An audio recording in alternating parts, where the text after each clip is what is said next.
하나님의 등불이라는 말씀으로 상고해 봅니다. 사실은 놀라운 일들입니다. 하나님의 등. 자, 오늘날 교회의 모든 크리스찬들이 다음 세대가 그리스도인들도 소망이라 하는데 다음 세대가 쉽지 않아요. 기성세대와 특히 청소년들을 물으면 교회에 나오지 않는 이유를 물으면은 절반 가까이가 종교가 싫어서라고 답합니다. 사실 기독교를 싫어하는 것도 현실입니다. 그거는 왜 그래?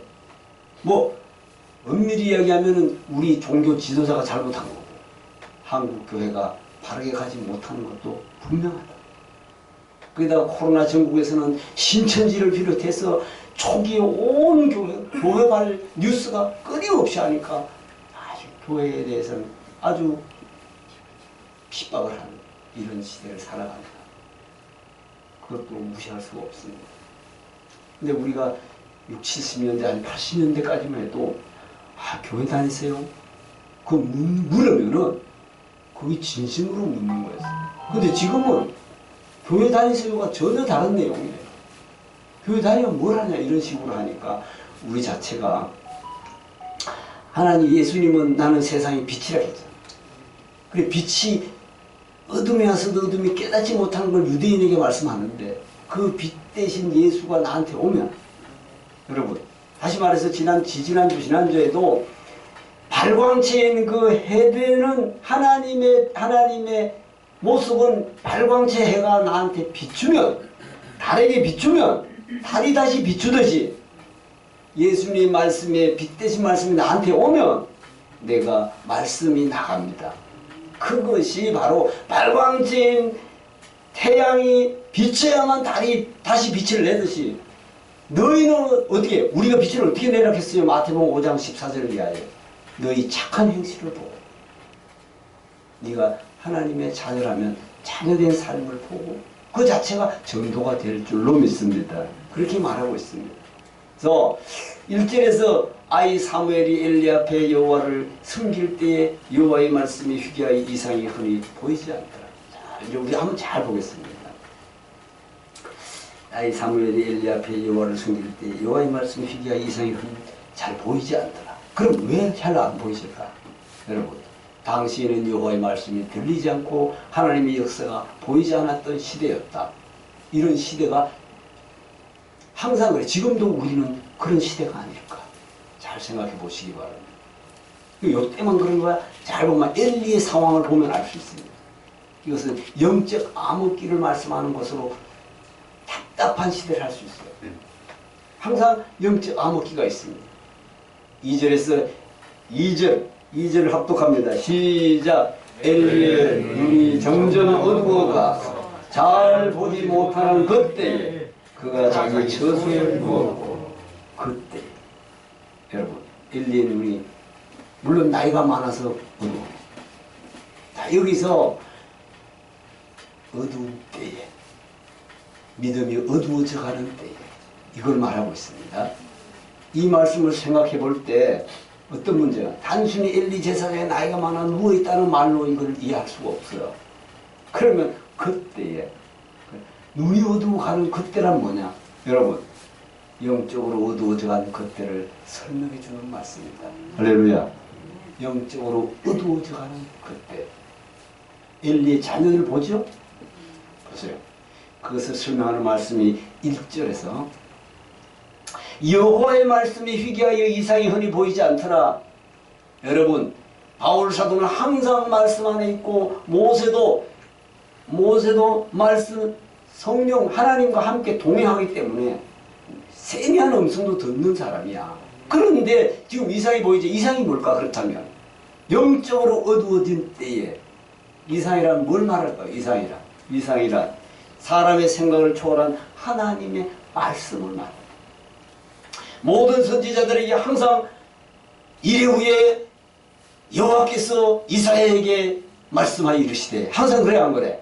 엘리야에게 말씀하여 이르시되 항상 그래. 3일 후에도 하고 1일 후에도 하고 필요할 때 하나님은 구약의 선지자에게는 항상 말씀을 주셨다. 그래서 말씀을 의미하면 하나님이 주시는 말씀이 들려질 리가 없다. 둔해져 있으니까. 어두워져 있으니까 이때 다시 말하면 믿음이 둔해진 심령에 하나님의 말씀이 들려지지 않습니다. 믿음은 있다 하면서도 들려지진 않아. 그때가 언제냐? 오늘 그때가 많이 나옵니다. 사무엘이나 어머니 한나가 너무 힘들고 답답한 마음에 성막에 나가 하나님 앞에 울며 애통할 그때에 할렐루야. 여기서 보면은 사실 한나가 엘가나의 아내의 첫 번째 아내인데 그 둘째 버닌나가 있잖아요. 버닌나는 자녀가 있고 한나는 자녀가 없어. 하나님이 태를 막았어. 그럼 그 이유도 있어요. 버닌나에게 자녀가 있으니까 한나를 격동시키는 거야. 이게 인간의 심령이야. 여러분, 어떻게 보면 세상이 괴롭히는 거야. 하나님의 사람. 어떻게 보면 가인과 아벨과 유사하죠. 그런데 참 한나의 그 믿음의 사람이 뭔가를 절명하게 설명해 주고 있습니다. 버닌나가 격동시키는 거야. 그래서 애통한 마음으로 엘리 제사장 때에 성막에 와서 기도합니다. 이 말씀은 지금이 애통할 때라는 시대를 말씀하고 있는 줄로 믿습니다. 그때나 지금이나 애통할 때는 그를 통해서 한나를 통해서 하나님의 뜻이 이루어집니다. 그 애통하는 기도를 하나님은 듣고 사무엘을 주셨잖아. 다시 이스라엘을 세워가는 거야. 저물어 가고 어두워 가려고 누구? 엘리의 제사장이 어두워가. 그 시대를 설명하고 있는데 그의 기도를 통해 엘리 가문을 일깨워 주기도 해요. 엘리 가문. 여러분, 이게 제사장의 아들이 이런 아주 엄청난 죄를 지기도 합니다. 여기에 보니까 2장 22절에 엘리가 매우 늙었더니 그 아들들은 온 이스라엘에 행한 모든 일과 해망문에 수종드는 여인들과 동침까지 하는 거예요. 하나님의 죄를 사해주는 제사장의 아들들이 이제 성범죄를 하고, 여러분 이게 23절에 그들에게 이르되 너희가 어찌하여 이런 일을 하느냐? 내가 너희의 악행을 이 모든 백성에서 듣노라. 아니 백성들한테서 엘리가 듣는 거야. 너희가 막 성범죄를 하고 이게 이 점으로 간 거야. 어두워진 거야 지금. 그래서 24절 내 아들들아 그리하지 말라. 내게 들리는 소문이 좋지 아니하니라. 너희가 여호와의 백성으로 범죄하게 하는도다. 25절에 사람이 사람에게 범죄하면 하나님이 심판하시려. 만일 사람이 여호와께 범죄하면 누가 그를 위하여 간구하겠느냐. 여러분, 그들이 자기 아버지의 말을 어떻게 했어요? 듣지 아니하였으니 이는 여호와께서 그들을 어떻게 하기로? 결국 하나님의 뜻대로 이들은 한날에 다 죽습니다. 그래서 엘리에 내린 저주인데, 그래서 하나님도 잘 보세요. 어떤 분이냐? 30절에 그러므로 이스라엘 하나님 나 여호와가 말하노 내가 전에 내 집과 내 조상의 집이 내 앞에 영원히 행하리라 하였으나 내가 영원히 너하고 언약을 했으니 이제 나 여호와가 말하노니 결단코 그렇게 하지 아니하리라. 달라졌어. 나를 존중히 여기는 자를 내가 어떻게 하고? 존중히 나를 멸시하는 자를 내가 경멸하리라. 하나님 앞에 바로 서는 자만이 약속이 이루어지게 한 줄로 믿습니다. 34절에 내 두 아들 홈냐 비나사 한날에 죽으리. 여러분 이제 35절에 내가 나를 위하여 충실한 제사장을 일으키리니 누굴 일으켜요? 사무엘을 일으키잖아. 근데 이게 어두워진 거야. 때가 어두워졌습니다. 애통하는 한나를 보고 엘리 제사장. 여러분 엘리가 어두워졌기 때문에 엘리 제사장은 뭐라 해요?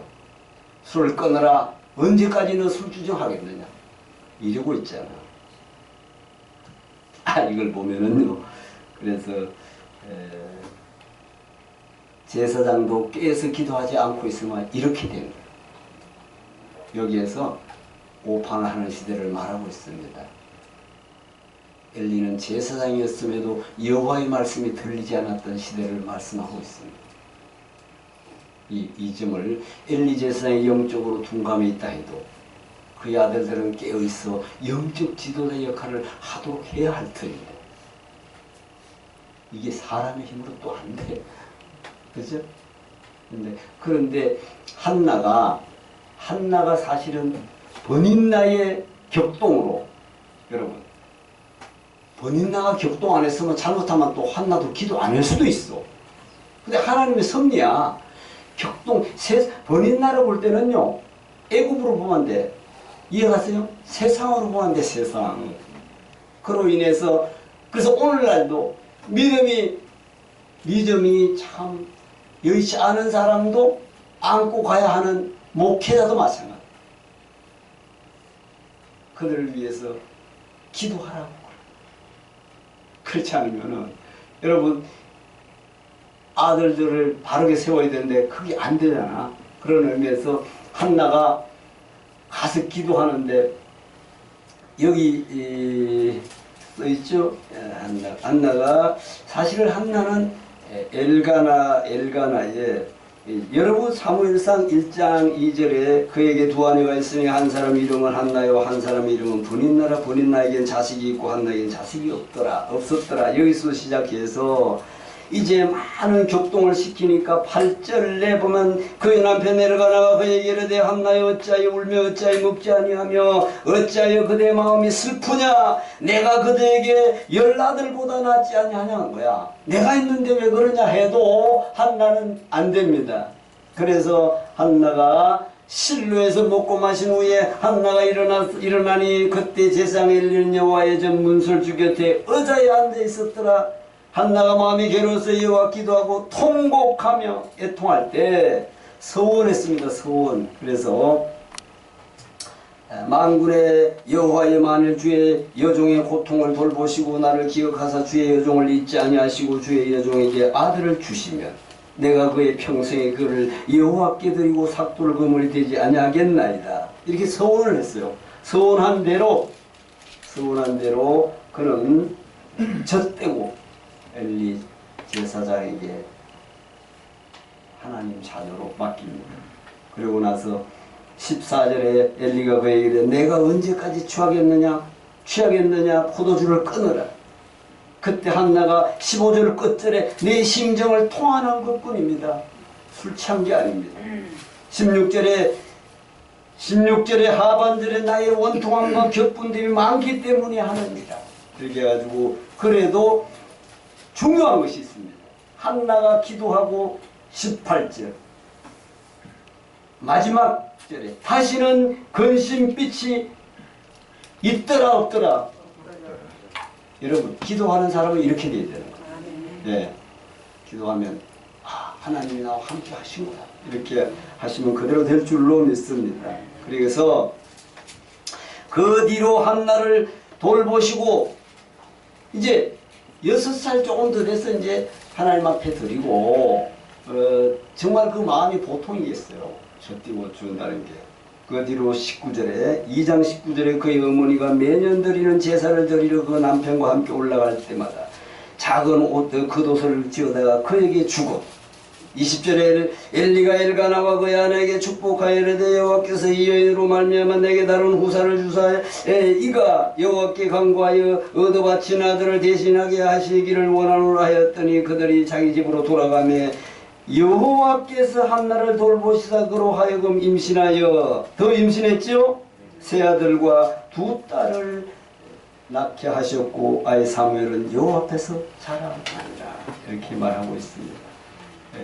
이게 이제 한나를 통해서 중요한 것은 실제 한나는 기도하고 근심하지 않고 아들을 주었을 때 버닌나를 격동시켰을까 안 시켰을까?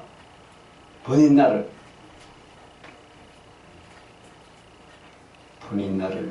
격동시키지 않습니다. 기도하는 여자 이 한나. 왜? 기도하는 여인이기 때문에. 버닌나를 격동시키고 내가 막 맞은데 어쩌고 이렇게 하면 인간적인 것밖에 안 돼. 성경은 그런 기록해 놓지 않았지만은 아무튼 오늘 이 말씀을 통해서 아들까지 깨워야 할 텐데 그렇지 못하고 실제로 어땠느냐.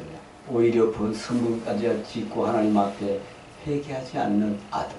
결국은 아까 이런 본 대로 죄를 대속해주는 제사장의 가문이 이와 같은 때에 여러분 세상이 어지러진 때에 그때를 여러분 많이 이야기하고 여기 있어요. 그렇다면 그때만 그럴까? 지금도 그렇다. 지금도 그렇습니다. 오늘의 현실과 다름없는 암흑기 시대에 하나님은 말씀하고 있습니다. 다음 절에 하나님의 등불은 아직 꺼지지 않았다. 말씀합니다. 하나님의 등불은. 이 무슨 뜻이에요? 세상이 아무리 어두워도 하나님의 등불은 꺼지지 않고 있다. 할렐루야. 그때에 여호와께서 사무엘을 부르시는지라 그가 대답하는 내가 여기 있나이다. 여러분 2분 3분 불러도 누구한테 갔어요? 엘리한테 가잖아. 그때에 아직 그 엘리한테 간 이 이야기를 어디 해놨을 텐데 7절에 사무엘이 아직 여호와를 알지 못하고 여호와의 말씀도 아직 그에게 나타나지 아니한때라. 세 번째 부르실 때 엘리에게 가니까 엘리가 정신 차려 안 차려? 아들아 다시 부르시면 여호와여 내가 주의 종이 여기 있겠나이다. 10절에 여호와께서 임하여 서서 전과 같이 아무에라 사무엘아 부르시는 자 사무엘이 이르되 말씀하옵소서 주의 종이 듣겠나이다. 아멘. 이렇게 해서 이 엘리 가문이 무너지고 다시 이스라엘을 세우는 사무엘을 세우는데 19절에 사무엘이 자라매 여호와께서 그와 함께 계셨어요. 그의 말이 하나도 땅에 떨어지지 않게 하시니. 이게 하나님과 동행하는 삶이에요. 이걸 갖다가 내가 여기 있나이다. 여기서부터 신앙이 시작되는 거야. 잘 보세요. 여기에 하나님 부르시는 거야. 엘리는 영적으로 눈이 어둡고 그 아들은 성범죄자였는데 그때에 하나님은 어린 사무엘을 부르십니다. 오늘날도 우리도 여리고 어린 믿음의 선지자 인생을 부르시는 줄로 믿습니다. 세상이 전도하기 힘들고 어려워도 어쨌든 하나님은 부르시고 있습니다. 엘리 제사장 그 시대에도 하나님은 이스라엘을 버리지 않으시고 다음 세대를 이끌 사무엘을 통해 새 시대를 여셨던 것처럼 지금도 하나님은 교회를 포기하지 않으십니다. 아멘. 네. 암흑기 시대 애굽의 종되었던 시대에도 죄의 멍에를 벗겨주시려고 모세를 부르시고 여러분 마침내 가나안으로 인도하는 하나님의 역사를 우리는 봅니다. 그리고 말라기 선지자 중에 하나님이 누구인지 기억조차 못했던 400년의 세월이 지난 하나님 여호와 하나님을 불러도 몰랐던 시제예요. 400년의 시간이 지나니까 그럼에도 하나님은 세례 요한을 광야로 보내셨어요. 세례 요한은 뭐냐? 계명을 율법을 지키라 하지 않았어요. 광야에 와서 회개하라 한 줄로 믿습니다. 이거 여러분 세례 요한은 율법을 지키시오 계명을 지키시오 해야 될 사람이 회개하라. 완전히 달라지는 거예요. 그리고 여러분 누구든지 그의 음성을 듣는 자는 천국을 침노하게 한 줄로 믿습니다. 그래서 회개하라? 우리가 무슨 회개해? 그 음성을 이해하게 한 사람 뒤에 오는 예수님을 만나게 될 줄로 믿습니다. 기도하는 한 사람이 기도 없는 한 민족보다 강하다는 말씀처럼 비록 지금 이 종말 때를 살아가는 그때일지라도 여러분 지금이 그때일지 결론적으로 하나님을 모르는 사람에게는 또한 사람의 생각으로 또한 사람의 생각으로는 그 이상이 뭐냐 하나님의 말씀을 들을 수도 볼 수도 없습니다. 결론적으로. 근데 왜냐 사람의 생각으로는요 이성으로는 되지 않는 거야. 그래서 믿음이 필요한 줄로 믿습니다.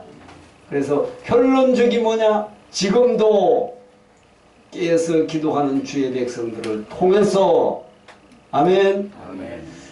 자 하나님의 등불은 따라합니다. 전체 합니다. 시작. 하나님의 등불은 결코 꺼지지 않습니다. 아멘. 기도합니다. 아버지 하나님.